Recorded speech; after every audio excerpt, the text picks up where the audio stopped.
Korban dugaan penganiayaan dan kekerasan rumah tangga oleh sang majikan dan sepupunya di Batam memantapkan diri untuk maju sebagai saksi di persidangan pada Kamis 6 November 2025.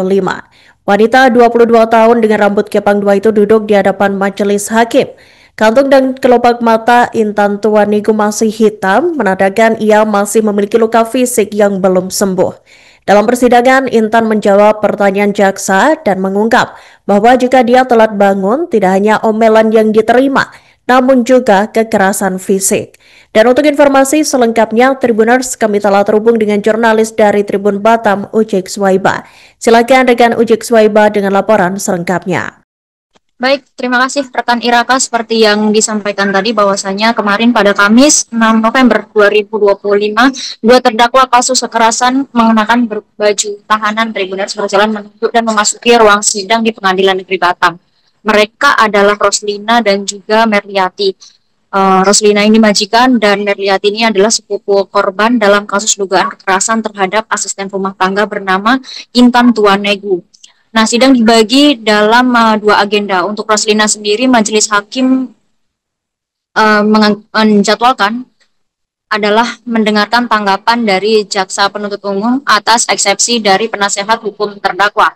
Nah, dalam tanggapannya tersebut, jaksa menilai bahwa surat dakwaan sudah sesuai dan meminta majelis hakim agar eksepsi yang diajukan oleh penasehat hukum terdakwa ditolak serta sidang dilanjutkan dengan terdakwa tetap ditahan. Kemudian untuk sidang yang agenda lainnya yakni sidang Merliati, sidang berlanjut dengan pemeriksaan saksi termasuk si Intan sendiri ataupun korban sendiri. Dalam persidangan itu, jaksa mengungkapkan hasil visum et repertum ya Tribuners atas kekerasan yang dialami oleh wanita 22 tahun ini. Wanita muda ini mengalami memar hampir di seluruh tubuh, mulai dari kepala, wajah, dada, perut, punggung, hingga kaki dan tangannya. Ada luka lecet juga di bagian wajah, dada, dan lutut, serta luka robek Tribuners di bibir bagian bawah. Kemudian beberapa luka juga ada, termasuk di rahang, perut, dan lengan, menunjukkan tanda kekerasan akibat kekerasan benda tumpul seperti itu. Akibatnya korban sempat mengalami anemia pasca ditemukan ataupun pasca dievakuasi pada akhir Juni 2025 lalu ya Tribuners, dan kesulitan beraktivitas karena rasa sakit yang ditimbulkan.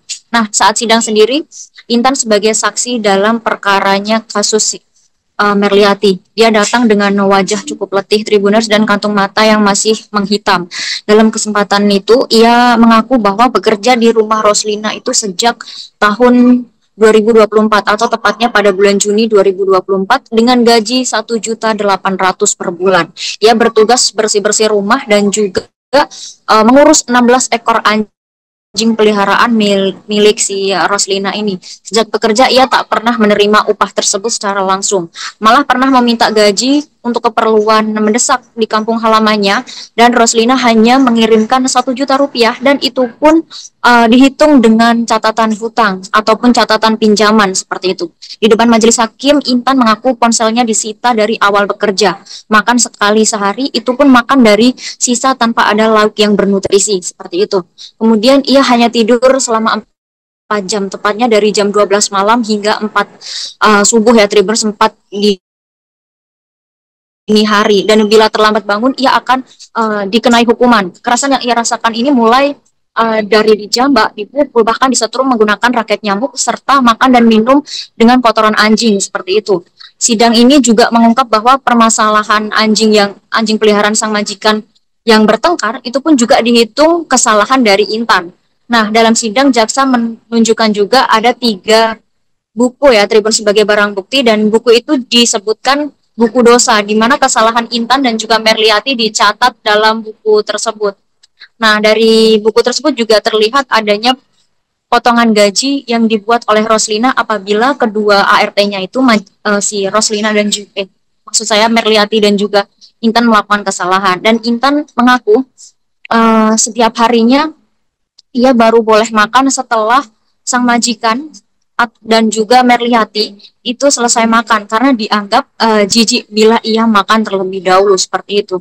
Wanita muda ini juga mengaku sepupunya Merliati yang terlibat kekerasan itu, yang melakukan pemukulan terhadapnya, melakukan kekerasan itu tak hanya diperintahkan oleh si Roslina, namun juga terkadang karena kekesalannya, karena emosi dari Merliati sendiri, ia juga meluapkannya kepada Intan, seperti itu. Sidang yang berjalan hampir 2 jam lebih ini untuk saksi Intan sendiri berjalan cukup alot dan beberapa kali memang ada skorsing karena Intan sendiri masih mengalami trauma. Bahkan ada 4 kali skorsing yang dilakukan oleh majelis hakim karena kondisi Intan yang pada saat itu sudah tidak kuat lagi seperti itu. Dan selanjutnya ataupun setelah Intan menjadi saksi ada 2 saksi lain yakni Regina, bibi korban dan juga Siti, tetangga korban yang pertama kali menemukan Intan dalam kondisi babak belur pada Juni 2024 lalu.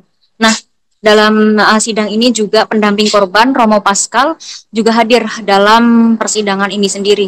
Ia ditemui setelah persidangan mengatakan bahwa Intan masih mengalami trauma berat. Bahkan menurut Romo Pascal sendiri, kekerasan itu bukan asumsi lagi, tapi fakta yang terlihat jelas di ruang persidangan. Dan ia berharap pengadilan memahami psikologis Intan ya, dan juga bukan hanya luka fisiknya saja, mengingat kita lihat sendiri dalam persidangan Intan juga masih sulit untuk mengontrol traumanya tersebut.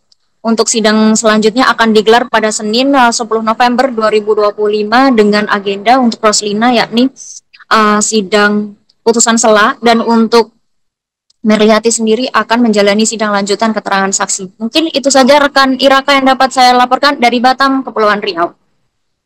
Download Tribun X sekarang, menghadirkan lokal menjadi Indonesia.